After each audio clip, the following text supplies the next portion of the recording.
नमस्कार साथियों। आज मैं एक ऐसे विषय की जानकारी लेकर आपके समक्ष आया हूं जो जुड़ा तो पेंशन से संबंधित ही है, लेकिन यह जो कंडिका है या यह जो नियम है यह उन परिजनों के लिए है जो दुर्भाग्यवश अपने शासकीय सेवक परिजन को खो चुके हैं। यानी ऐसे हमारे साथियों का परिवार जो उनके निधन के बाद एनपीएस के तहत चंद रुपये पाकर अपने जीवन का गुजर बसर कर रहे हैं। जो अभी नया पुरानी पेंशन को लेकर संशोधन आया है और 20 जनवरी को जो पत्र जारी हुआ है उसके खंडिका नंबर 7 को यदि आप देखेंगे तो उसमें आप पाएंगे कि स्पष्ट तौर पर यह प्रावधान किया गया है कि ऐसे कर्मचारी जिनका निधन हो चुका है, इसमें एक शब्द और भी है कि सेवानिवृत्ति। तो देखिए, सेवानिवृत्ति का मामला इसलिए काम नहीं आएगा क्योंकि 2005 के बाद कोई शासकीय कर्मचारी नियुक्त हुआ होगा तो वो 2022 तक रिटायर नहीं होगा, और अगर रिटायर हुए होंगे तो वो शिक्षक एलबी संवर्ग से हुए हैं। तो उनके साथ दिक्कत ये आ रहा है कि उनका शासकीयकरण तिथि जो है हमारा वो सिविलियन तिथि को माना जा रहा है। तो इस पॉइंट में 7वें वाले बिंदु में जो सेवानिवृत्ति वाला पॉइंट है वो हमारे काम का नहीं है, लेकिन जो कर्मचारियों के काम आ सकता है वह केवल और केवल ये है कि इसी में सेवानिवृत्ति ऑब्लिक मृत्यु के प्रकरणों में यह व्यवस्था बनाई गई है कि यदि कोई कर्मचारी मृत हो चुका है और उसके परिवार को एनपीएस के तहत पेंशन मिल भी रहा है तो भी वो कंडिका 5 के नियमों का पालन करके, यानी कौन से नियम, वही नियम कि वह शपथ पत्र देंगे, वही नियम जिसमें वो जो राशि मिली थी एनपीएस के तहत उसका जो लाभांश होगा और शासकीय अंशदान होगा, शासकीय अंशदान और उसी का लाभांश, वो राशि वो सरकार के पास जमा करेंगे और उसके बाद उनको पुरानी पेंशन का लाभ मिलना चालू हो जाएगा। तो मैं सरल उदाहरण के तौर पे बताता हूं कि मान लीजिए कोई कर्मचारी है, कोई भी कर्मचारी है एबीसीडी, वो 2005 से नौकरी चालू किया और 2005 के बाद किसी अन्य विभाग का है, शिक्षा विभाग को छोड़कर किसी अन्य विभाग का है, और 2005 से उसने नौकरी चालू किया,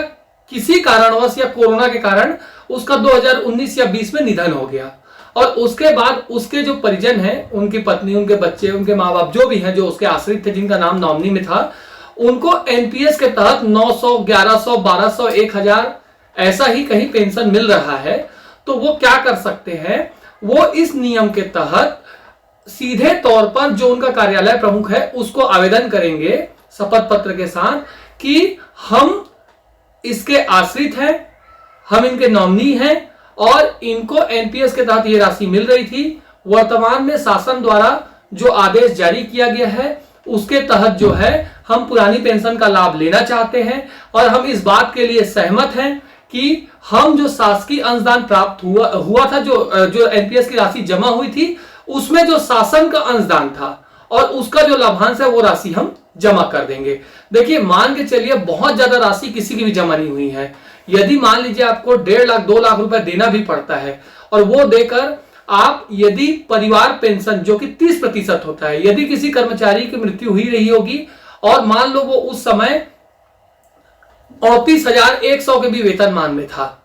तो उसका भी ये मान के चलिए कि कम से कम 9 से 10 हजार रुपए परिवार पेंशन बनना तय है, क्योंकि 30% की राशि जो होती है वो परिवार पेंशन में मिलता है। तो 9 से 10 हजार रुपए उसमें, और मिनिमम जो होता है 7,750 से कम परिवार पेंशन नहीं मिल सकता।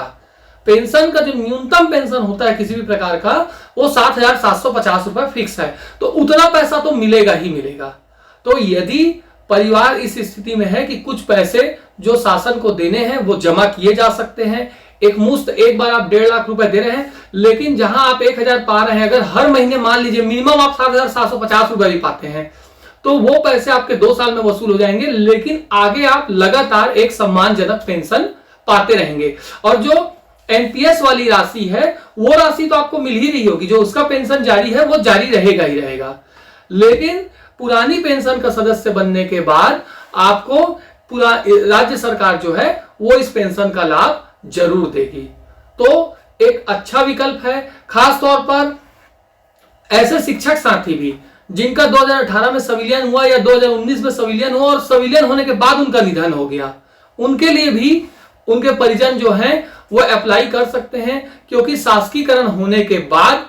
अगर निधन हुआ है तो निधन की स्थिति में 10 साल वाली कोई बाध्यता नहीं होती, वो जीवित रहने पर 10 साल की बाध्यता है। निधन होने पर यदि आप अपनी नौकरी के कुछ दिनों बाद ही निधन हो जाता है तो उस स्थिति में भी परिवार को परिवार पेंशन मिलता ही है।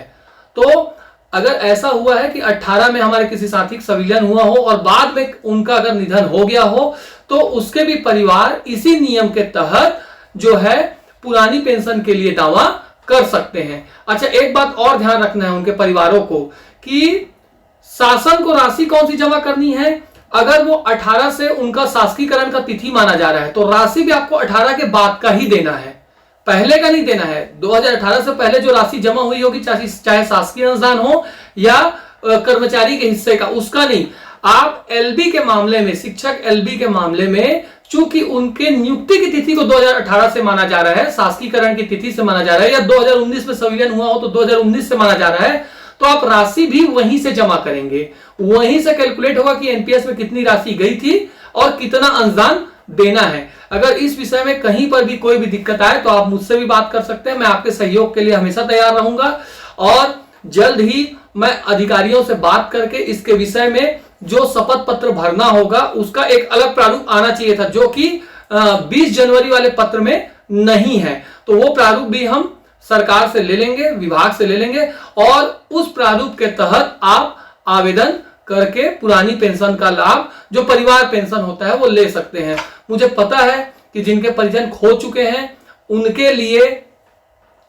बहुत बड़ी क्षति है, लेकिन उस क्षति को तो कोई नहीं पूर्ण कर सकता। मुझे यह नियम संज्ञान में आया तो मैंने आपको यह जानकारी इसलिए दे दी क्योंकि कुछ से थोड़ा तो और बेहतर हो जाएगा, और उसी की कोशिश है। और यदि मैं आपकी मदद कर सकता हूं, आपको लगता है आपको कुछ और जानकारी चाहिए, तो आप निश्चिंत होकर मुझे फोन कर सकते हैं। मेरा नंबर 9691345789 है। इस नंबर पर आप व्हाट्सएप भी कर सकते हैं। आपको शासन का जो पत्र चाहिए होगा वो भी मैं आपको उपलब्ध करा दूंगा। और मेरी कोशिश रहेगी कि जो परिजन हमारे साथ नहीं है उनके परिजनों को कम से कम इतना तो लाभ दिला सके कि वो एक सम्मानजनक पेंशन के हकदार हो सके, जो एनपीएस में नहीं हो पा रहा था। अन्य लड़ाइयां जारी रहेंगी, लेकिन अभी यह विषय मेरे संज्ञान में जैसे ही आया और जैसे ही मैं इस चीज को पूरी तरह से वेरीफाई करना चाह रहा था, देख तो पहले चुका था, जब पूरी तरह से वेरीफाई हो गया कि हाँ ये बिल्कुल ऐसा ही है, तो मैंने ये वीडियो बनाकर आपको जानकारी दे दी है। साथ ही मैं सभी साथियों से अपील करूंगा, आप चाहे किसी विभाग में हैं, यदि आपको जानकारी है कि आपका कोई ऐसा शासकीय साथी, देखिए मैं स्पष्ट कर रहा हूं, शिक्षा विभाग को 2 मिनट के लिए छोड़ दीजिए, तो अन्य सभी विभाग के कर्मचारी साथी, यदि आपका कोई कर्मचारी साथी 2005 से नियुक्त हुआ था, नवंबर 2004 के बाद, यानी अपन 5 से मानते हैं, और 5 से नियुक्त होने के बाद आज दिनांक तक जिसका निधन हो चुका है, तो अगर वो एनपीएस के तहत पेंशन पा रहा है तो भी वो पुरानी पेंशन के तहत परिवार पेंशन का हकदार होगा। परिवार पेंशन क्या होता है? जो कर्मचारी मृत हो जाते हैं सेवा के दौरान, उनके परिजनों को परिवार पेंशन दिया जाता है।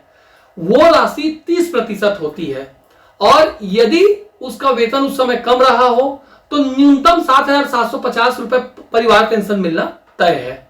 तो हमको उसी का दावा करना है। एलबी के मामले में यदि कोई 2018 से पहले निधन हो गए होंगे, यानी बिना एलबी हुए पंचायत के कर्मचारी रहते हुए निधन हुआ होगा, तो उनको लाभ नहीं होगा। लेकिन वो यदि एलबी हो चुका था,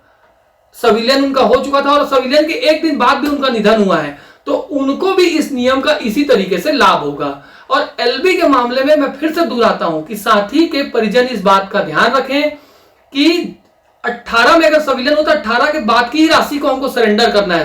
पहले की राशि को देने की जरूरत नहीं है। यदि कार्यालय द्वारा ये बात कही जाती तो मुझे अवगत कराएं, और मैं फिर सभी साथियों से निवेदन करूंगा कि यदि आपके परिचित में ऐसे केस वाले हैं तो उनके परिजनों तक मेरे वीडियो को पहुंचाइए, इस जानकारी को पहुंचाइए,